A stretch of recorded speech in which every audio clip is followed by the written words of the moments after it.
For 2 long years, the wind howled across the open plains of Silver Creek like it was trying to warn anyone who dared come near. Most people listened. They stayed away from the small cabin tucked against the rocky hillside. They crossed themselves when its chimney smoke rose into the sky. They whispered words like cursed and doomed and God's punishment.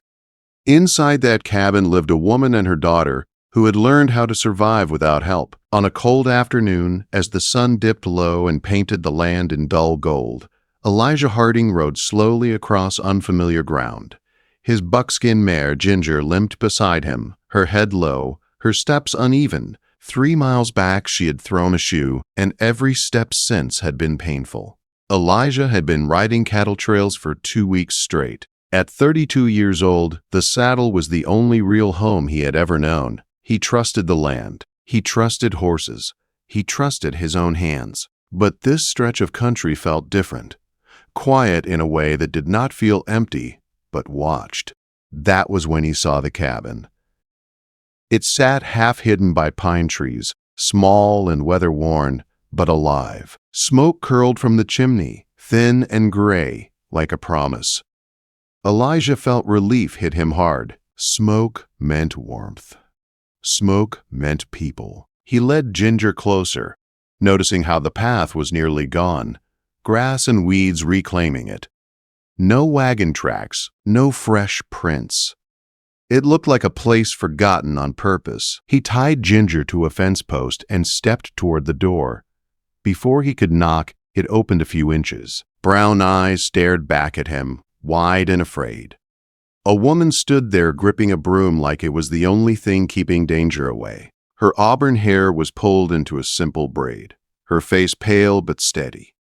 Behind her, a small girl clung to her skirt, peeking out with curious eyes. Elijah stopped where he was and slowly removed his hat, holding it against his chest. "Ma'am," he said calmly, "I mean no harm. My name is Elijah Harding. My horse is hurt and I was hoping to rest her for a bit." The woman did not lower the broom. "People do not come here," she said quietly. "They say this place is cursed." Elijah nodded once. "I don't believe in curses. I believe in hard days and kind choices." The little girl leaned out farther. "Mama," she whispered, "he has a horse." Something softened in the woman's eyes. She lowered the broom and opened the door wider. "My name is Rosemary Wells," she said. "This is my daughter, Lily. You may come in, but you should know tragedy lives here." Inside, the cabin was clean but bare. A fire burned low in the hearth. A single loaf of bread sat on the table, cut thin. It was the kind of home that showed careful survival, not comfort. "My husband died 2 winters ago," Rosemary said. "After that, the town decided we were cursed. They stopped coming. They stopped helping." Elijah felt his chest tighten. Lily tugged at his sleeve. "Can I pet your horse, mister?" "She's gentle," Elijah said, "but she's hurting." "We don't have apples," Lily said quickly. "We don't have much." Rosemary's cheeks flushed. "We manage." Elijah nodded. "I understand. But I've got food in my saddlebags. Coffee, meat, biscuits. I'd be grateful if you shared supper with me." That night, they sat together at the small table while the fire cracked softly. Lily talked about rabbits and stars and the letters her mother taught her. Elijah listened like every word mattered. Later, after Lily fell asleep, Rosemary spoke quietly. "You should leave in the morning. People will talk." Elijah wrapped his hands around his coffee. "They always do." She told him about her husband, how he hired people no one else would, how the town hated him for it, how they said his death was punishment. Elijah leaned forward. "Your husband was a good man. Anyone who punishes a widow and child for kindness is a coward." Tears slipped down her face. "You're the first person to say that in 2 years." The next morning, Elijah planned to leave. Then he saw Lily trying to carry firewood bigger than she was. He took it from her hands without a word. He stayed to fix a fence. Then the roof. Then the woodpile. Each night he told himself he would go. Each morning he stayed. And slowly, without meaning to, The cabin the town feared began to feel like the only place he truly belonged. Days turned into weeks without Elijah noticing when the decision happened. He had stopped thinking about leaving. Each morning the cabin woke before the sun. Rosemary stirred the fire. Lily practiced her letters at the table. Elijah stepped outside to tend Ginger and check the fences. The routine was quiet, steady, and honest. It felt like something he had been missing his whole life. Rosemary noticed it too. She noticed how Elijah fixed things without being asked, how he always explained before touching anything that belonged to her, how he spoke to Lily like she mattered, like her thoughts were worth listening to. One afternoon, Lily sat on Ginger's back for the first time. Elijah held the reins tight while Rosemary hovered nearby, ready to catch her if she fell. "I'm not scared," Lily said, chin lifted. Elijah smiled. "That's fine. Bravery isn't about not being scared. It's about riding anyway." Lily nodded like she understood something important. That night, as Lily slept, Rosemary sat with Elijah on the porch steps. The sky was wide and full of stars. "You were supposed to leave," Rosemary said softly. "I know. Why didn't you?" Elijah stared out at the dark land. "Because leaving felt wrong." She laughed quietly. "That's not much of an answer. It's the truest one I've got." Silence settled between them, warm and easy. Rosemary realized she was no longer counting the days alone, and that scared her more than anything the town had ever said. Word traveled, even out here. A man from Silver Creek passed by one afternoon and slowed his horse when he saw Elijah chopping wood. "Didn't think anyone lived here anymore," the man said. "They do," Elijah replied. The man's eyes drifted toward the cabin. "Place is cursed." Elijah planted the axe into the stump. "No, it's been abandoned." That night, Rosemary worried. "If the town finds out you're staying, they'll talk," Elijah said, "but they won't touch you." "How do you know?" "Because I won't let them." The truth was, Elijah did not know what scared him more, the town's cruelty or how much he had come to care. One evening, after supper, Lily asked a question that stopped the room cold. "Are you my papa now?" Rosemary froze. Elijah knelt in front of Lily. "I'm not here to take anyone's place, but if you want me to stay and help, I will." Lily thought hard. Then she smiled. "I'd like that." Rosemary turned away, wiping her eyes. Later that night, she found Elijah staring at the stars again. "You don't owe us anything," she said. "I know," he replied. That's why it matters." Winter crept closer. Elijah fixed the roof properly, stocked firewood high, made sure there was enough to last. He was building something. Not a shelter, a future, and Rosemary knew it. She also knew futures were fragile. One cold morning, tracks appeared near the cabin. Fresh horse prints.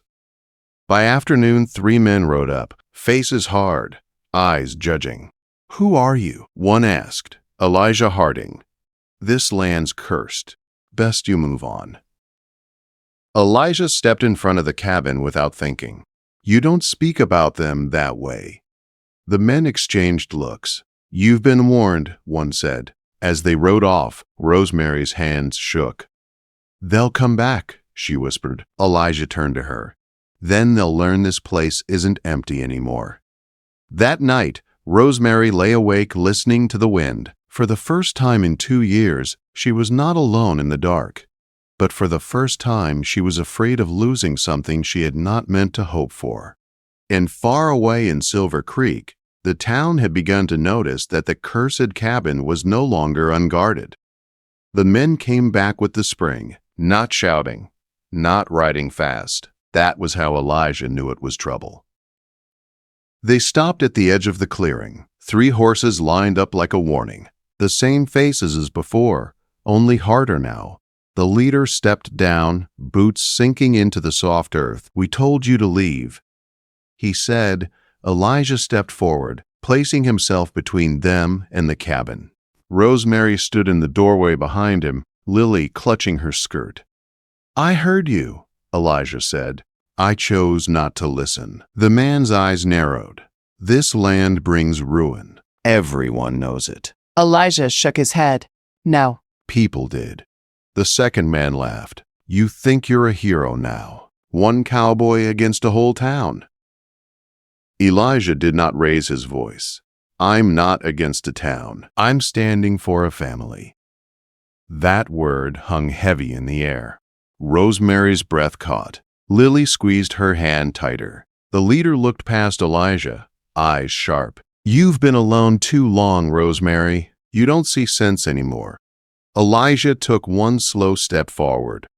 You don't speak to her, the man scoffed. Or what? Elijah met his eyes. Or you answer to me. Silence stretched. The men shifted in their saddles. They had expected fear, maybe anger, not calm. Finally, the leader spat into the dirt. This won't end well. Maybe not for you, Elijah said. They left without another word. Rosemary's legs gave out as soon as they were gone. Elijah turned and caught her before she fell. They'll keep coming, she whispered. Elijah held her steady. Then we'll keep standing. That night, Rosemary could not sleep. She found Elijah sitting at the table, lantern low. You should go, she said softly, before this becomes your burden. Elijah looked up. You think I don't know the risk? Then why stay? He stood and faced her fully. Because I've been riding my whole life, Rosemary. Every town the same, every night alone. This is the first place that ever felt like it mattered. Tears filled her eyes. I'm afraid. So am I, he said. But fear isn't a reason to run.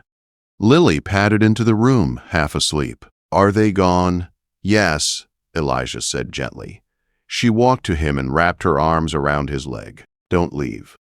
Something settled in Elijah's chest. I'm not going anywhere, he said.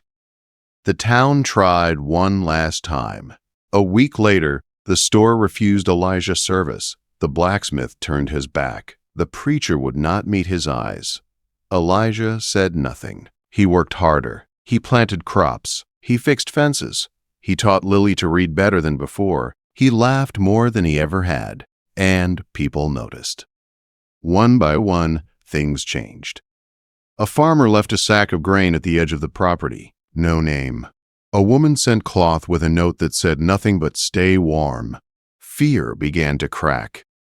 The town could curse a place, but it could not erase what stood in front of them. One evening, as the sun dipped low, Elijah stood with Rosemary by the creek.